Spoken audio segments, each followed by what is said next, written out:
Three Little Pigs, the Wolf Story.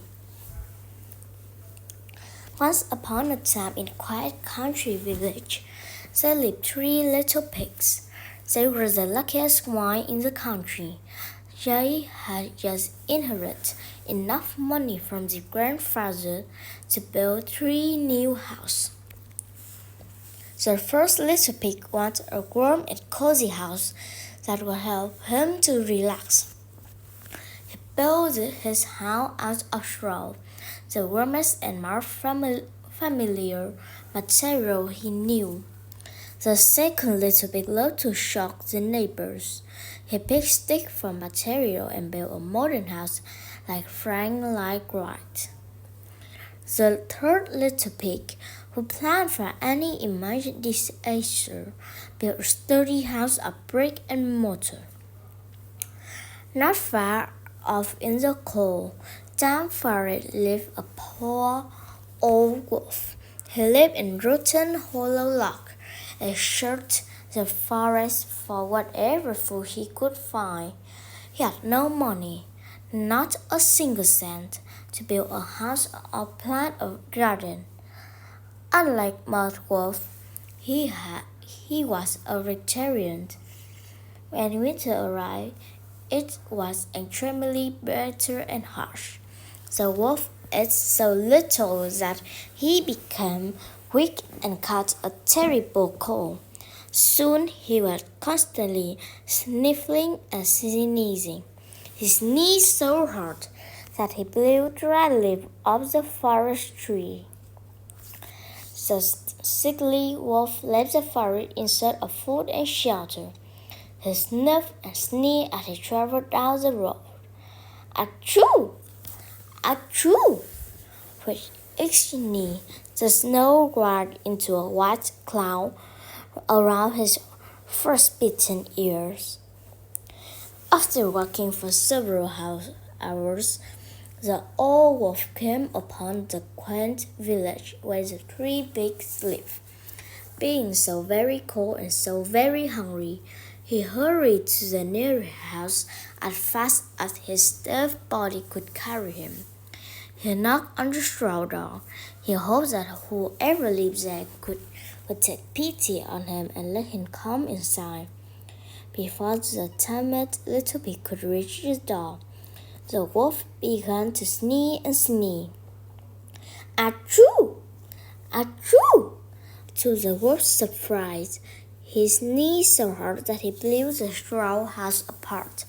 The frightened little pig thought the wolf wanted to eat him, so he scurried off to his brother's house. In a screaming voice, the pig warned his brother about the wolf who had blown down his house. They quickly locked the door and hid under a bed. The wolf followed the pig to the stick house, desperate after destroying his first chance at food and shelter. Please, oh please, give me something to eat and a warm place to rest, he pleaded. The two pigs remained hidden under the bed, fearing for their life. Once again the old wolf began to sneeze and sneeze. Achoo! Achoo! His sneezing shook the house of sticks. 3 more sneezed and the house fell down. The two panicked pigs ran off over the hill to their brother's house of bricks. Their brother was sure the wolf couldn't destroy his house. To be on the safe side, the pig locked the door and window and hid in the safest room. When the two brothers had climbed down a bit, the 3 pigs sat down to a game of cards. The wolf again came begging for food and shelter. He was delicious. The weather and the illness had sapped his strength.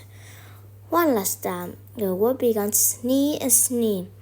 The brick house stood strong, with the wood teeter until a final sneeze made him collapse in the drifting snow.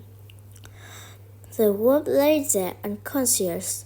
After much time passed, a whistle pulling a sled found the wolf near the forest. The whistle, being kind and concerned, struck to pull the old wolf onto his sled.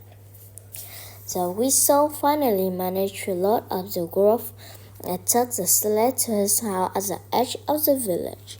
He helped the sick creature into bed, while he nursed the wolf back to health with vegetable bowl. When spring came, the healthy wolf explained his terrible ordeal to the three pig brothers. The pigs were ashamed that they hadn't realized what was happening. The wolf didn't blame them for misunderstanding. To make up for blowing down the two houses, the wolf held a little big rebuild. Then all of the villagers joined together to build the wolf a new house. The wolf's new neighbors also helped him plant a garden full of fresh vegetables. From that day on, the old wolf was never cold or hungry again, and he never sneezed another sneeze.